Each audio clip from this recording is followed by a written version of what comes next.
خان صاحب کے بنیادی انسانی حقوق جو ہیں وہ ان کو نہیں دیے جا رہے۔ ہفتے کی شام پچھلے ہفتے ان کو اڈیالہ جیل سے پمز ہسپتال لے کر آئے اور اس تمام عمل کو خفیہ رکھا گیا۔ پمز ہسپتال میں گئی ان کی آنکھ پہ اور اس کے بعد اس تمام عمل کو جھٹلایا گیا، جھوٹ بولا گیا۔ 5 دن حکومتی وزراء یہ کہتے رہے کہ ایسا کچھ نہیں ہوا۔ اس کے بعد جب آپ لوگوں نے، صحافتی حلقوں نے حقائق واضح کیے تو ماننا پڑا، اور کل یہ اقرار کیا کہ خان صاحب کی آنکھ کے حوالے سے تشویش تھی، جس لیے ان کو پمز ہسپتال یہ لے کر آئے اور وہاں ان کی آنکھ پہ ایک پروسیجر ہوا ہے، سرجری ہوئی ہے۔ تو کل ہم اڈیالہ جیل کے باہر موجود تھے۔ کل ملاقات کا دن تھا۔ سہیل خان آفریدی صاحب وزیر اعلیٰ خیبر پختونخوا کا نام اس لسٹ میں تھا، رفقا کی لسٹ۔ جمعرات کا دن رفقا کی ملاقات کا دن ہوتا ہے، قانون کے تحت، عدالتی فیصلوں کے تحت ہم گئے، ہمیں نہیں ملنے دیا گیا، آفریدی صاحب کو نہیں ملنے دیا گیا، دیگر جو ہمارے رفقا تھے جن کے نام دیے گئے تھے، سینٹ کے ممبران، صوبائی اسمبلی کے ممبران، وزراء، کسی کو نہیں ملنے دیا گیا۔ تو ہم وہاں کل رہے، آپ کے سامنے ہے، کل 3 بجے تک ہم وہاں رہے، اور خان صاحب کے جو ذاتی معالج ہیں ڈاکٹر عاصم یوسف، شوکت خانم ہسپتال کے چیف میڈیکل آفیسر، وہ بھی آ گئے تھے لاہور سے۔ ان کے ساتھ لاہور کے ایک بایاناز آئی سرجن جو ریٹنا کے ایکسپرٹ ہیں ڈاکٹر خرم مرزا، وہ بھی آ گئے تھے۔ وہ 2 گھنٹے موجود رہے اڈیالہ جیل کے باہر، لیکن ان کو نہیں ملنے دیا گیا خان صاحب کی، ان کو معائنہ کرنے کی اجازت نہیں دی گئی۔ تو یہ ایک بربریت تھی، انسانیت کے بنیادی اصولوں کے خلاف تھا۔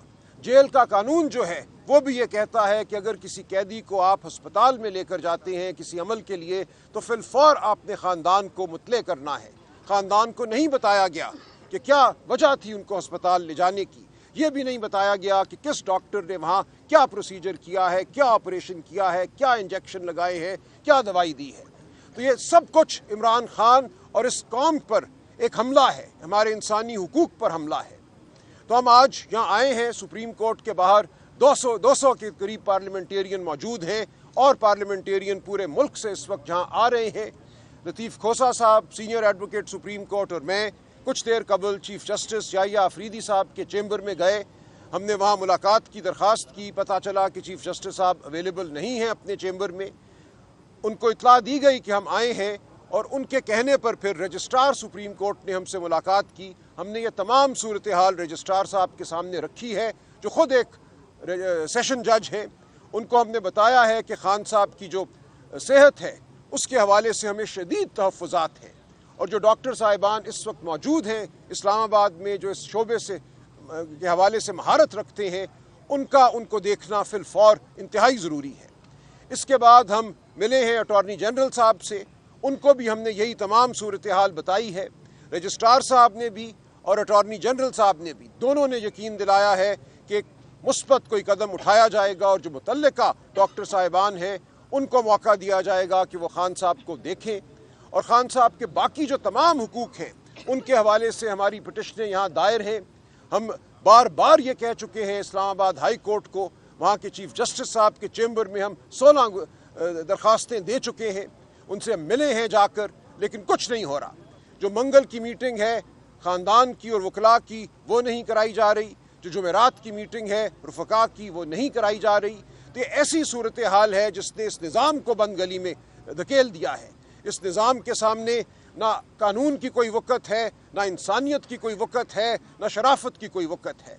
تو ہم آج جہاں موجود ہیں، ہم یہاں بیٹھیں گے، اپنے حقوق کا، عمران خان صاحب کے حقوق کا ہم تقاضا کریں گے۔ یہ حقوق ہم لے کر رہیں گے، کیونکہ یہ انسانی حقوق ہیں، یہ پوری قوم کے حقوق ہیں۔ اگر آج عمران خان کو یہ حق نہیں ملتا تو آپ کو، مجھے، کسی پاکستانی کو یہ حق نہیں ملے گا۔ بنیادی انسانی حقوق، شرافت، یہ کہ آپ کا علاج صحیح ڈاکٹر کرے، یہ تمام وہ حقوق ہیں جو ہر انسان کو حاصل ہیں بطور انسان۔